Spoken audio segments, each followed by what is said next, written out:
Conoce con nosotros los distintos ángulos de la política, en un espacio abierto a todas las voces, con un debate de lenguaje claro y directo. Tomemos este diálogo y trabajemos juntos para encontrar soluciones a beneficio de México. Esta transmisión no es solo para el que sabe de política, ni es solo para unos cuantos. Estamos abiertos a México y a todo aquel que quiere conocer más, para poder asumir un papel como eje de cambio, tomando el rumbo del país en nuestras manos. Bienvenido, esto es Política, materia de todos. Hola, yo soy Blanca Becerril y en este programa te ayudaremos a entender los principales temas, los principales puntos de la agenda nacional de la mano de expertos, especialistas y también de los tomadores de decisiones. Política, materia de todos. Y hoy el tema es por una niñez y adolescencia libre de violencia. Sobre esto les preparamos la siguiente información.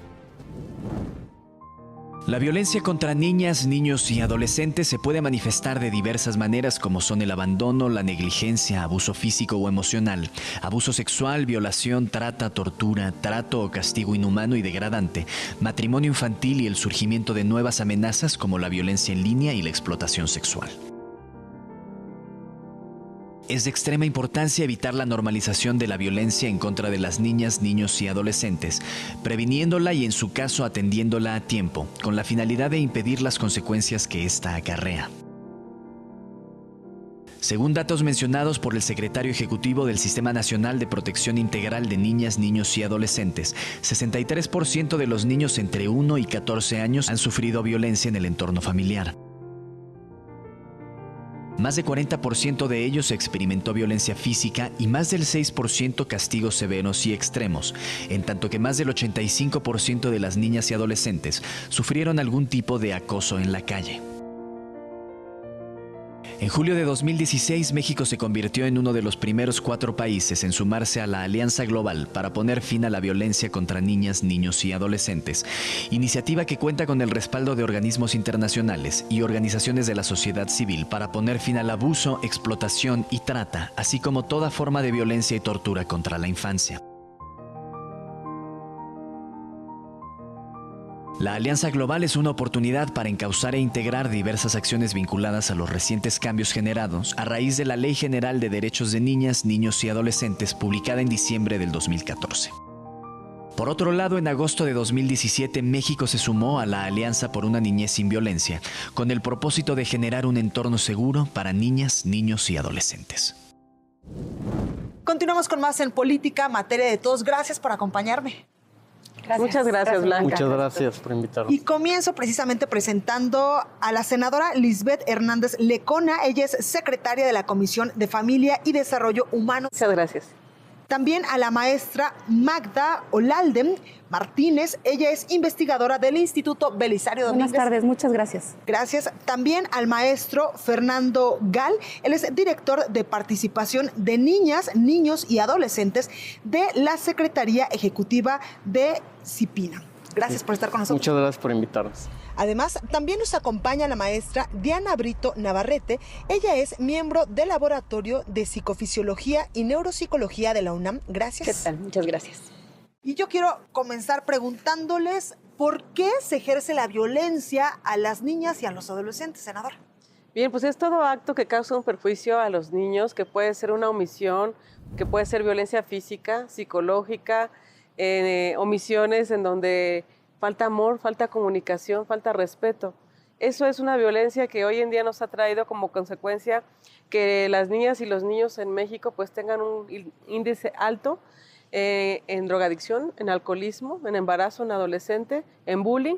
Y todo eso, pues bueno, es importante que hagamos nuestro mejor esfuerzo desde el ámbito que nos corresponda para que nuestra niñez, que es el presente y el futuro de México, pueda tener mejor desarrollo humano. Claro. Y sobre este punto, doctora, yo quiero preguntarle cómo afecta la violencia psicológicamente el desarrollo emocional, la conducta y todo este tipo de situaciones a los niños y a los adolescentes. Tiene graves repercusiones en todo sentido. A nivel emocional, efectivamente no se sienten confortados, no se sienten confiados en un medio ambiente que constantemente es amenazante. La violencia en términos de duración, cuando es permanente, genera inclusive cambios a nivel estructural en el cerebro. ¿no? Cambios químicos en los neurotransmisores, lo que se traduce en conductas desadaptativas. Cuando son sometidos a violencia transitoria puede haber trastornos como depresión, ansiedad, abusos de sustancias, en fin, el mundo emocional y conductual de niños se ve perturbado de manera muy importante. Exactamente. Maestra, usted tiene cifras importantes y alarmantes también sobre la violencia. Sí, quisiera comentarles que de acuerdo a unos datos de UNICEF que tenemos, 6 de cada 10 niños en nuestro país son violentados. Y la violencia, retomando lo que nos comenta la senadora, es hablar de bullying, de acoso, violación, trata, el acoso, el matrimonio infantil. Estamos hablando de severas consecuencias también, como lo menciona la doctora, pero sobre todo, por ejemplo, les quiero dar un dato. En México las niñas se encuentran más violentadas, pero por un tema de género también, y los niños en menor medida, pero por temas de homicidio o están relacionados en su mayoría con armas. Y en este sentido yo quiero preguntarle en qué situaciones o en qué medios se presenta más la violencia. Tenemos 3 escenarios, Blanca. Por ejemplo, el principal, donde se da más la violencia hacia los niños, es en el hogar. No podemos olvidar, por ejemplo, el caso más reciente del niño Anthony, el que encontraron en la Gustavo Amadero atado, desnutrido. El caso de Owen, al niño que su madre y la tía le sacaron los ojos. Lo recordamos. Entonces, generalmente es en casa, por padre, madre o los cuidadores. Entonces, en ese sector, pero tenemos otros factores también. Perfecto. Maestro, cuéntenos por qué violentamos a los niños y a los jóvenes en nuestro país. ¿Qué podemos hacer para evitarlo? Claro que sí. Nosotros creemos también que tiene que ver con un tema de orden sociocultural. Es decir, nosotros crecimos de una manera donde la crianza, las actitudes, es una forma donde en un viejo paradigma de educación tradicional donde la letra con sangre entra, ¿no? Donde los golpes, los manazos, las malas palabras, es la forma donde, digamos, criamos, la forma una forma de educar a los más niños. educativa, digamos, que hemos creído que es la que es la mejor para las niñas, niños y adolescentes.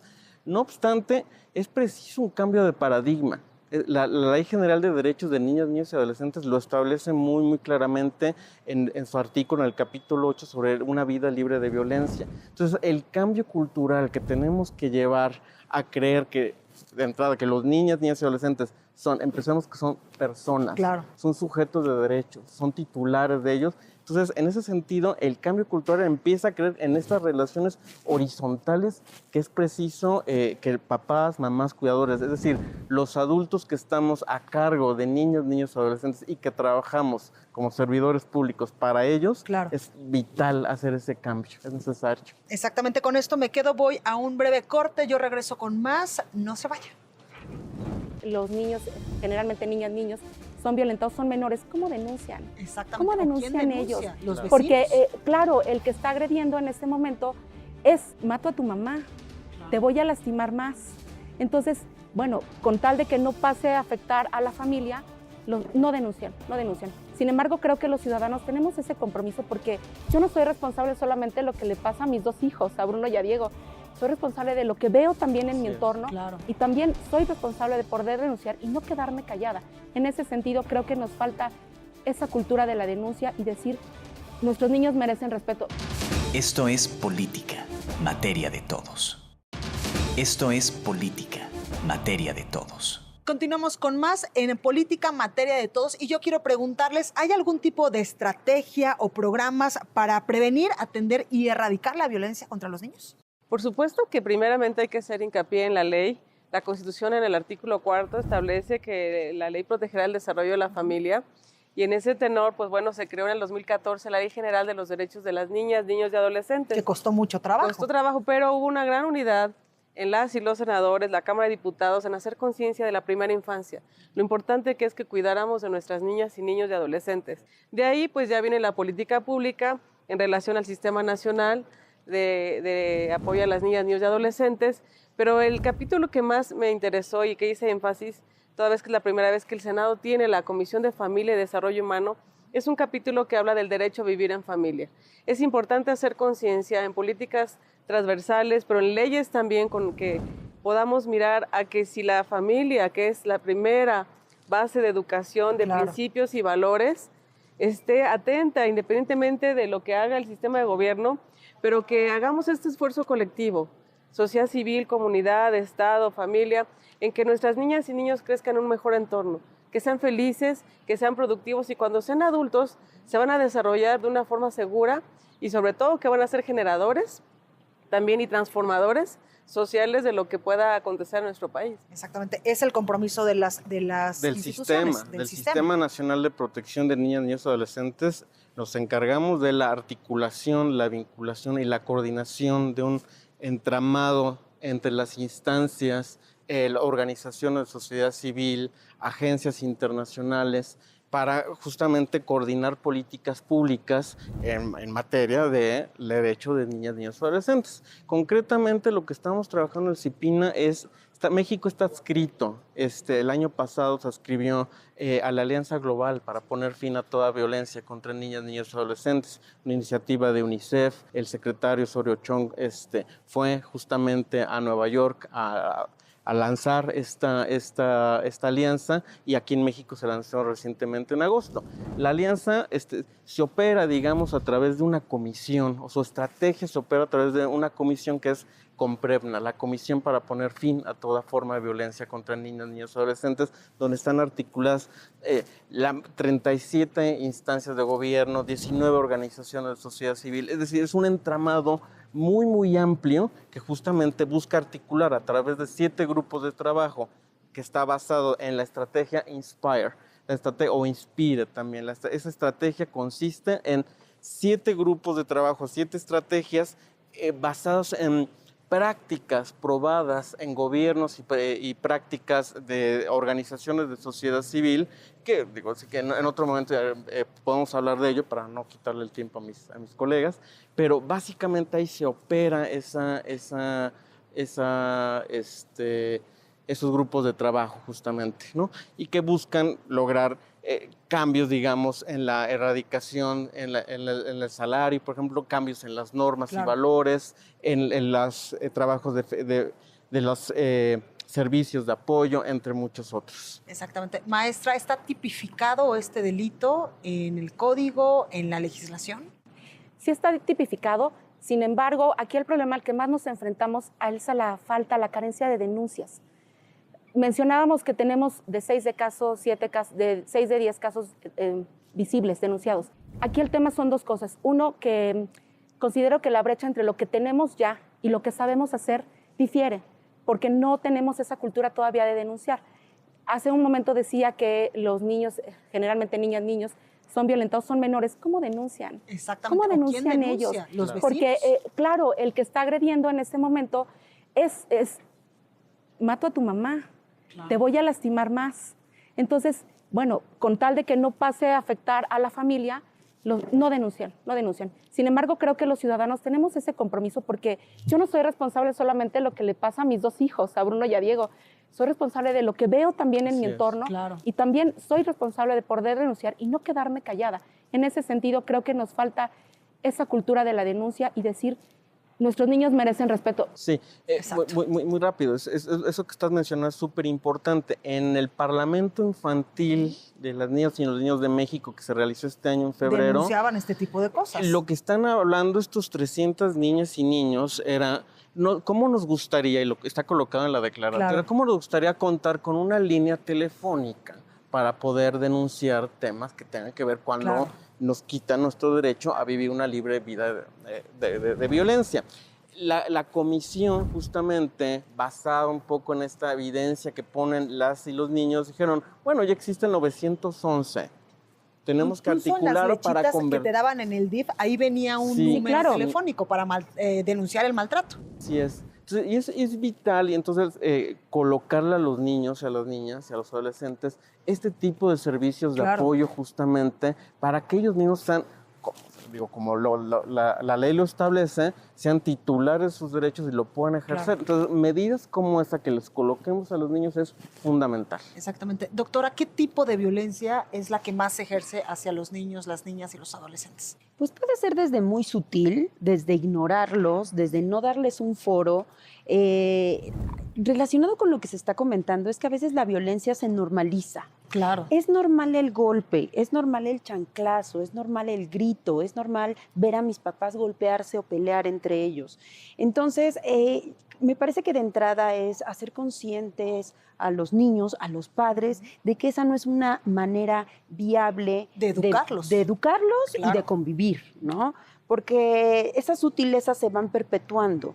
Entonces, sin duda hay que intervenir en la violencia cuando ya se presenta, pero las políticas de prevención también son muy importantes. La prevención primaria que se da en la primera infancia, que tiene que ver con factores de crianza, como comentaban los otros panelistas, tenemos que, digamos, dar estrategias a los padres, pero estrategias de todo tipo, no nada más en el sentido de derecho, de cómo denunciar, sino de cómo trato a mi niño, cómo le hago con un simple berrinche, que no es nada Claro. simple, Sí. ¿no? Entonces, si no tenemos esa información, difícilmente vamos a poder observar cuáles son los focos de violencia. Como madre, alguien puede estar violentando a su chico Sin sin saber saberlo. qué es violencia. Claro. Porque está repitiendo un patrón anterior, ¿no? O estoy consintiendo mucho a mi niño y eso también es una especie de maltrato. Sí. Entonces, hay que ver estas sutilezas y los efectos que tiene en la sociedad en general, pero en el individuo como Y tal. más ahora que tiene que salir a trabajar la mamá y el papá, pues ¿con quién se quedan los niños? Con la televisión, con una niñera, con un familiar, con el vecino, y ahí es donde se genera la violencia. Entonces, hoy más que nunca, tiene que haber un papel muy conciliador y de mucha coordinación en darles a los niños calidad de tiempo. Claro. Que aunque estemos cansados por el trabajo, tenemos que saber qué traen en su corazón. El problema, por ejemplo, en Nuevo León, el niño que llevó una pistola a la escuela Sí. y que lamentablemente nunca habíamos visto que llegaran a lastimar y a privar de la vida a la maestra, a compañeros, y luego el niño se suicida. Y no me parece que digan que la política más indicada sería revisar las mochilas. Mejor revisemos qué trae el niño en el corazón.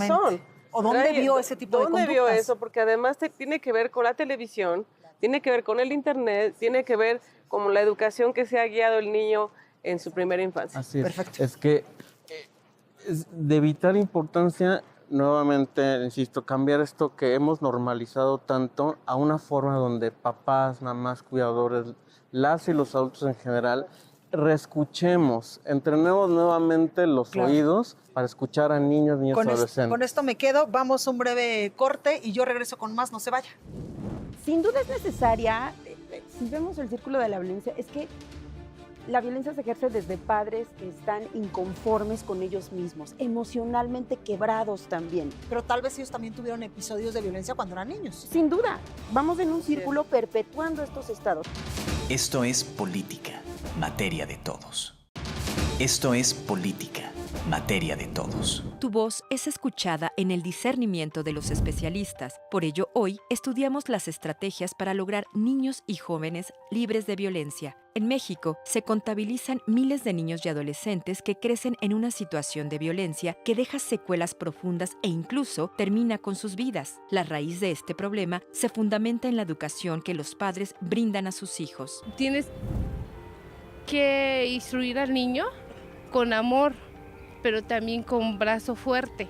Sino también hay que ponerles límites, normas, ponerles hábitos. El maltrato infantil se define como los abusos y la desatención del que son objeto los menores de 18 años. Incluye maltrato físico, psicológico, abuso sexual, desatención, negligencia y explotación comercial y laboral. Hoy día, las estadísticas muestran que en nuestro país una cuarta parte de los adultos manifiestan haber sufrido maltrato físico de niños. Pese a esto, la educación que ejercen hoy las madres de familia se opera de manera distinta. Es más educarlos con palabras, porque si luego sí les debes de poner un alto, pero no pegarles, sino de hablarles claramente. El maltratar a una infante no solo le deja huellas físicas, sino también psicológicas, que en muchas ocasiones, además de guardar resentimientos de por vida, el ahora adulto reproduce los patrones de maltrato y el abuso en otros niños, lo que provoca un círculo vicioso indestructible. Continuamos con más aquí en Política, materia de todos. Y para concluir, cuéntenme un poco qué nos falta por hacer para prevenir, erradicar y también para sancionar, pero sobre todo para erradicar la violencia contra la niñez. Por supuesto que primero lo que tenemos que hacer es conciencia, es educación y que todos tenemos mucho que abonarle. Desde el Poder Legislativo estamos creando todavía leyes, pero además estamos evaluando las leyes, qué tan eficaces han sido en los últimos tiempos para que veamos que la violencia disminuya, que veamos que quitamos la trata, el abuso sexual, los ciberdelitos, todavía el feminicidio, el abuso sexual infantil, psicológico, todo eso tenemos que ver que la ley lo cubra, que lo sancione, pero además también hacer una conciencia cultural y de decir, no podemos solamente con más sanciones de leyes, sino que tenemos que trabajar con la familia, tenemos que trabajar con los maestros, tenemos que trabajar todos en decir qué importante es que el niño crezca amado, seguro, confiado, y que además tenga esas herramientas de educación que le sirvan para defenderse en la vida. Yo creo que esto no puede quedar aquí, esto va a seguir gobierno tras gobierno, sociedad tras sociedad, y es importante que lo cuidemos. Claro. Maestro, ¿es suficiente lo que se ha hecho hasta el momento? Faltan, evidentemente, muchos retos.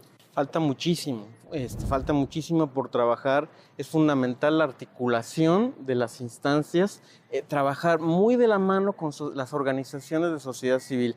Ellas son las que están directamente en el terreno. Conocen más la problemática. Así es, trabajar con los municipios es fundamental, ¿no? Faltan algunos municipios por instalar su sistema. Entonces, en ese momento, la articulación del sistema municipal, estatal y nacional, podremos bajar muy correctamente todas las políticas públicas.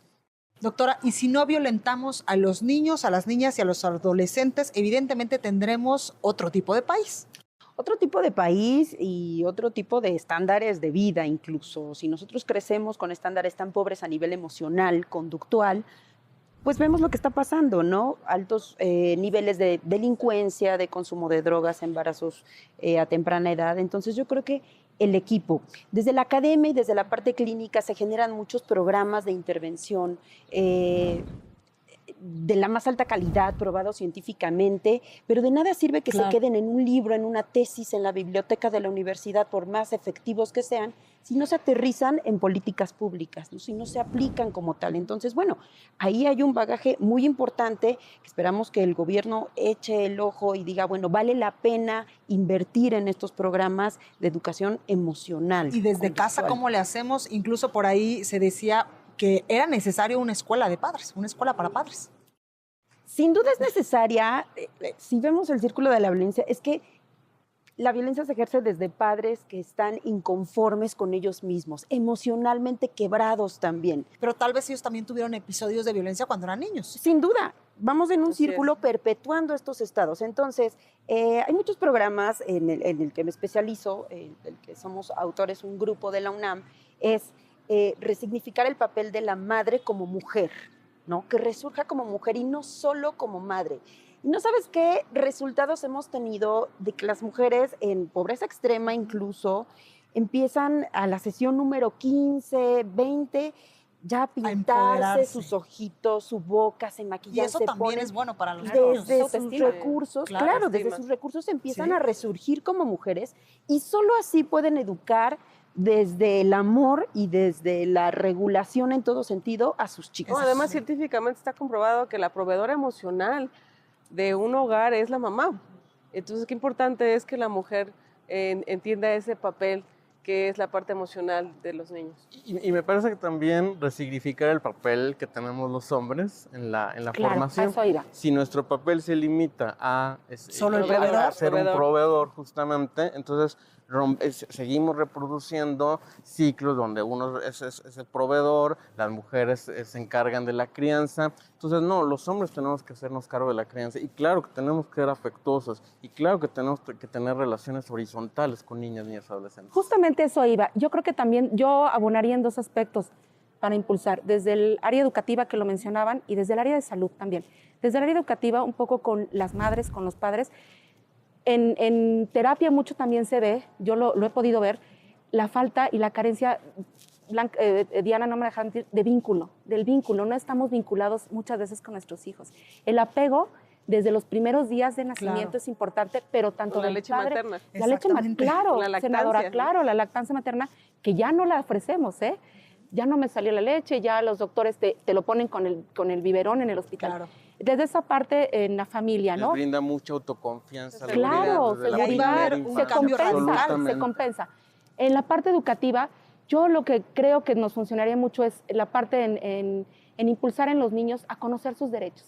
Lo decía la senadora, los niños siempre lo han tenido, pero esta violencia les ha impedido ejercerlos. Esta violencia, el tener una vida libre de violencia, Claro. los va a empoderar también a los niños, no solamente a los adultos, nos empodera a los niños. Y en el área de salud, pues desde los hospitales del sector salud, fomentar el derecho a los niños, merecen respeto y merecen a vivir libres de violencia. Y cuidemos también, ¿sabes qué? Su espíritu, cuerpo y alma. Sí, Claro, totalmente. claro. Pues con eso nos quedamos. Gracias por habernos Gracias. acompañado. Claro que sí. Gracias a Gracias. ustedes, gracias Blanca. Que estés muy bien. Yo te veo la próxima. Tomando el rumbo del país en nuestras manos, la política es materia de todos.